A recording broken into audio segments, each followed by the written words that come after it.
Today will be an intensive session with about 6 hours devoted to the Middle East, and then dealing then subsequently with the situation in Ukraine.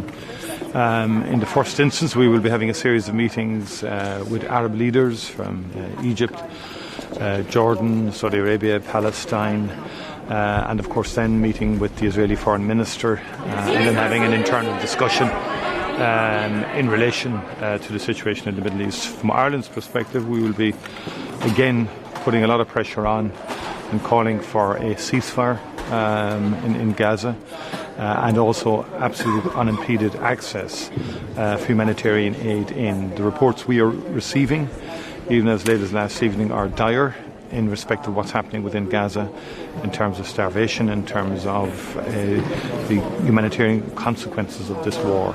And there's no excuse now for any tardiness or for any delays in respect of getting vital aid into Gaza, and we'll be making those points very strongly. Also the need for the unconditional release of all hostages that are held by Hamas, equally unacceptable and intolerable what's happening there.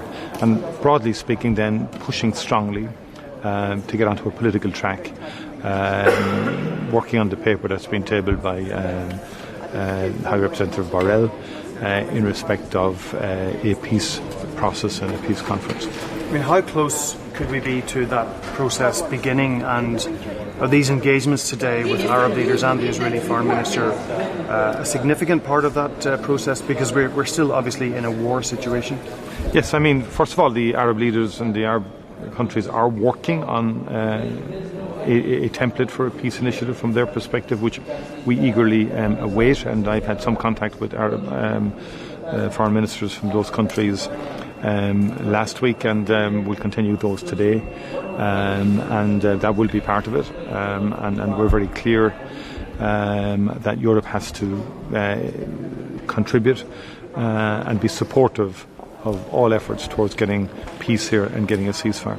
Minister, when we are talking about two-state solution, how can you convince the Israelis with this solution while they said clearly no Palestinian solution? Those remarks by Prime Minister Netanyahu are unacceptable and do not contribute in any way to the prospects of peace. And I would say to Prime Minister Netanyahu, he needs to lead, he needs to listen to the vast majority of the world who want peace and who want a two-state solution, on the basis that a two-state solution is the ultimate security guarantee to Israel and to Israeli citizens and to Palestinians in terms of a future prospect of living in harmonious coexistence. There is no other alternative on the table to a two-state solution that is sustainable and that will make for sustainable peace into the future. Are we any closer now to? Are we any closer to those sanctions on extremist Israeli settlers in the West Bank? Well, they're currently still under discussion. I understand one or two countries are still holding out against sanctions against violent West Bank settlers.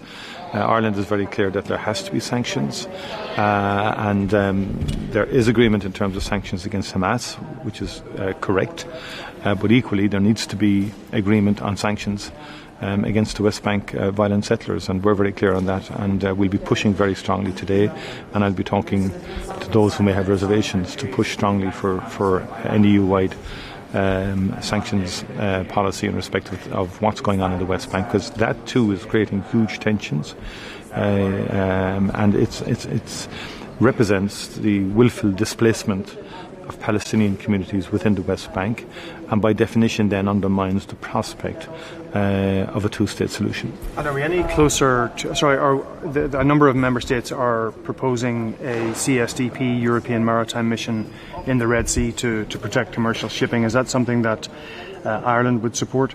Yes, we would support that. We would not be participating in that, but in terms of self-defence and defending European personnel and defending member states are entitled to do that, but also to protect lives and livelihoods in terms of supply chains, in terms of making sure that vital supplies can get across the world. And we all know in situations like this, when trade and supply chains are disrupted by violent attacks on ships, particularly from the Houthis in Yemen, what that does ultimately is the poorest suffer. The poorest in Africa, the poorest in the Middle East, in terms of vital food supplies, and in terms of any worsening of the economic situation globally, will also impact on the poorest in the world. And that's why the idea of monitoring and surveillance by the EU is reasonable. Thank you very much indeed. Thanks.